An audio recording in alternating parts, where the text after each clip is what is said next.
Hi there everyone, my name is Zach and welcome to my channel. Amongst other things, I'm a reenactor and a jouster, and today I'm going to be taking this rather boring wooden orb and turning it into something a bit shinier. Now this orb I've attached to a bolt and it then screws onto this fitting which goes on the inside of my helmet. I've got a hole in the top so that I can stick some feathers in it. At some point I'm going to get a nice little flag to go on top of it as well. And then I've undercoated it with a primer, just a rust red coloured primer. And that is because if any of the gold rubs off, then it won't show quite so much. It will just look like a slightly darker part because yeah, dark gold is kind of a reddy colour. Okay, so here I'm applying some metal leaf adhesive. So this isn't actually real gold leaf. Real gold leaf is actually cheaper than I initially expected, but this is even cheaper and even easier to use as well.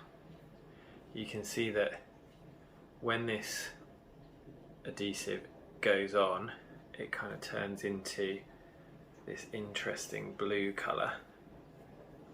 And just that's quite useful because if you were ever to apply it to something white, then you would be able to see where you have painted it and where you haven't painted it. As it happens, I'm applying it to this red area, but this, just trying to get a nice even coat. This, this blue colour, I guess unless you're applying it over the top of something blue, that might be a problem, but like I said, a red undercoat can be a really good one to go under a gold leaf. Okay, now it's beginning to get tacky now, which is good, but it does mean that I need to think about washing that brush really rather quickly. You can see that here I've set up an old Warhammer box lid to do this in. I've done this a couple of times before now, and basically it gets everywhere. So here I am going to open up some of the gold leaf. Like I said, this isn't actually real gold, it's gold coloured metal, and if I were using real gold leaf, this would go all over the place as soon as you touch it. So thankfully that's not going to happen. Just each one comes in this kind of little booklet thing, and you just kind of tap it on, and then real gold leaf, apparently I'm reliably told you should never touch real gold leaf with your hands. And I like to do a lot of my DIY stuff outside. I'm not going to even try that with this stuff, even though it's not quite as light and flighty as real gold leaf. It will go absolutely everywhere if I were to do that outside. The slightest gust of wind and it would be a problem. So I'm sure that experts are watching me, or no, experts probably aren't watching me, but if an expert were to watch me, they would be very, very sad about the way that I'm doing this. But I've got a bit of a deadline. You might know that shortly I'm going to be going to Tewkesbury Medieval Festival, and I'm going to be bearing the banner for the Duke of Gloucester. So I need to get this orb redone. I did actually wear this orb at Leeds Castle. You can find a video about that on my channel, not necessarily about the orb, but about my jousting at Leeds Castle this year. So I did wear this there, but again, I do all of these projects in a bit of a rush, and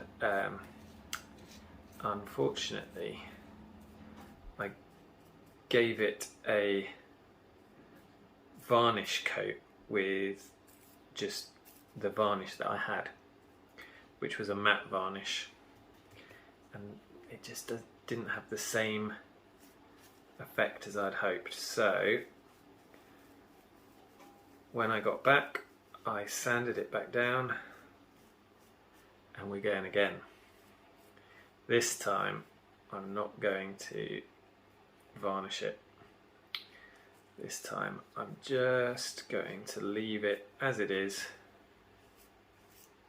because actually you think, hey, if I varnish it then it will last longer.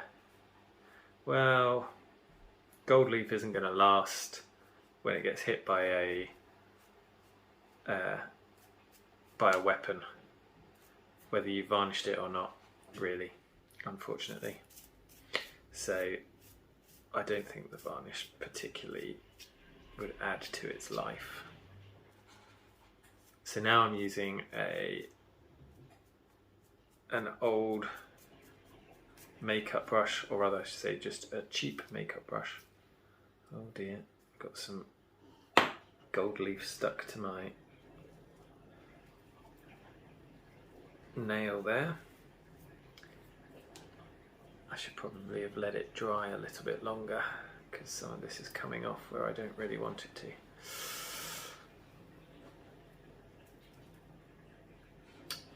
Yeah, that could be quite a nice little way of varnishing your nails if you're into that, using some gold leaf. That would be cool. So yeah, I'm not going to varnish it this time, and we'll see how it goes, see how well it lasts, and if it stays that little bit extra shiny, which is what we really want.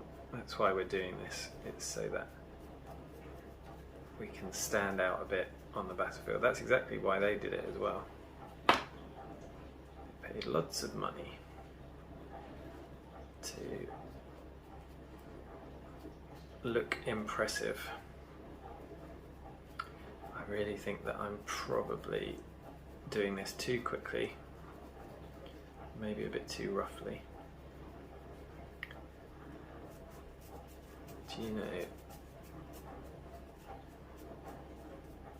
I think I'm going to fast forward it for a bit and you can come back in a minute.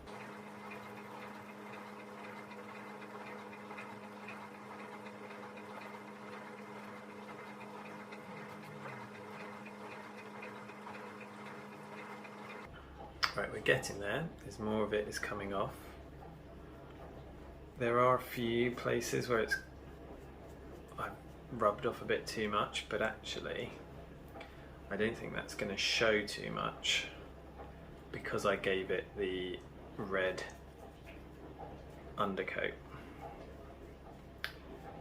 Now I'm reliably informed that this type of gold leaf, the fake type that is, doesn't actually burnish very well. So if you do use real gold leaf, or probably the better option of pay someone who understands how to use it, then you can actually burnish it and polish it to an even greater shine, which is pretty cool. And I've actually got I've been too rough. I'm really sorry, George, if you're watching this. George is my friend who has made me some incredible shields, and he is not. If he watches this, I'm really sorry. Really sorry, George. And anyone else who actually knows how to gold leaf.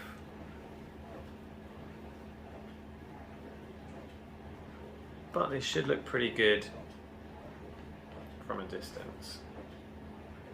You can actually see a rough reflection of myself in the orb, which is good. I wonder if I can do another layer of the glue in the areas where I've accidentally rubbed off the leaf like an idiot. So this weekend I am going to be at Tewkesbury. So if you've got any questions that I could answer while I'm there, I'm going to do some filming while I'm there, hoping to catch up with Matt Easton of Schola Gladiatoria and a few other friends, maybe even make some new friends. So if there's anything you want me to have a look at, do a video on while I'm there, and while there's lots of other reenactors, I can do that. The one thing I can't do is get any footage during the battle. I'll be very busy, what with actually taking part.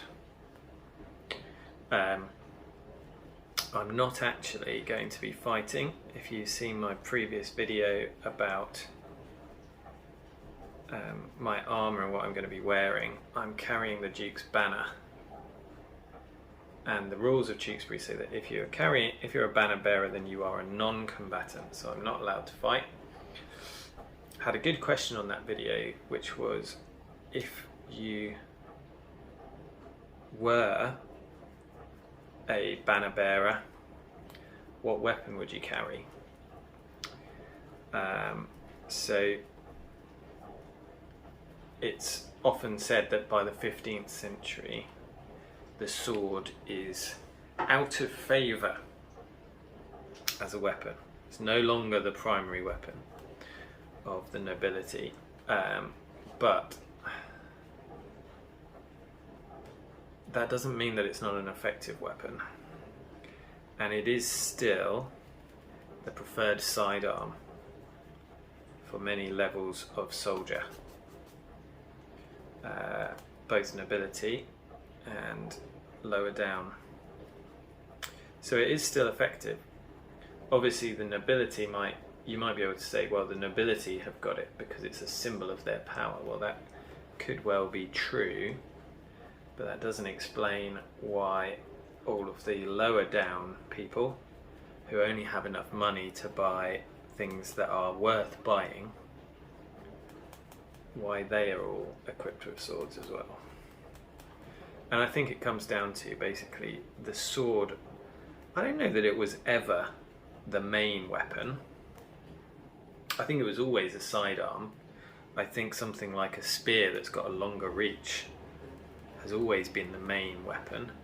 I mean, if you think back to Norse mythology,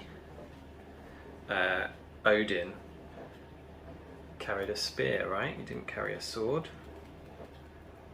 So, yeah, I think that it was at one point overplayed as the main weapon, and then we've come back at that myth and gone, hang on, no, that's not true.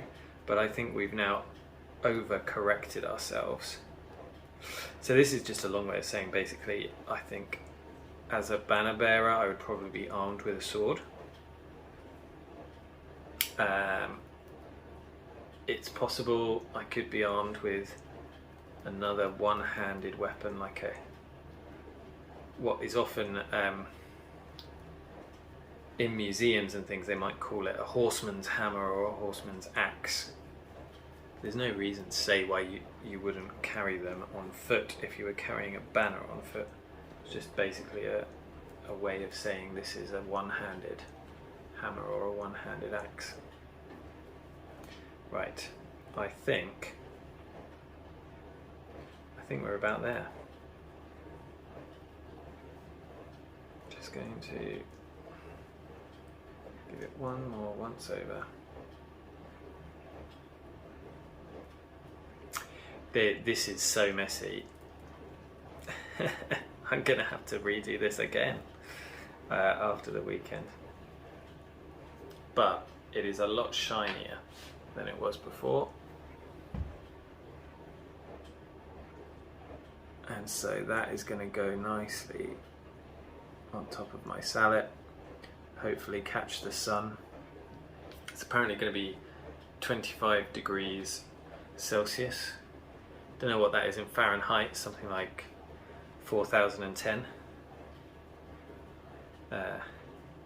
So yeah, there will be a lot of sun for it to catch and a high chance of me getting extremely hot and exhausted, even though I'm not actually doing any fighting. Right, there we go, that's done. And this is why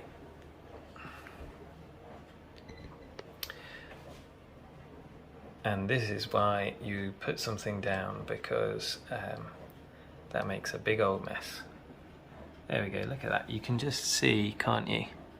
It's got a full reflection going on there. Now over the next couple of days I might come back with the brush a bit more, just to get it a little bit neater. But yeah, I think that'll look good from a distance.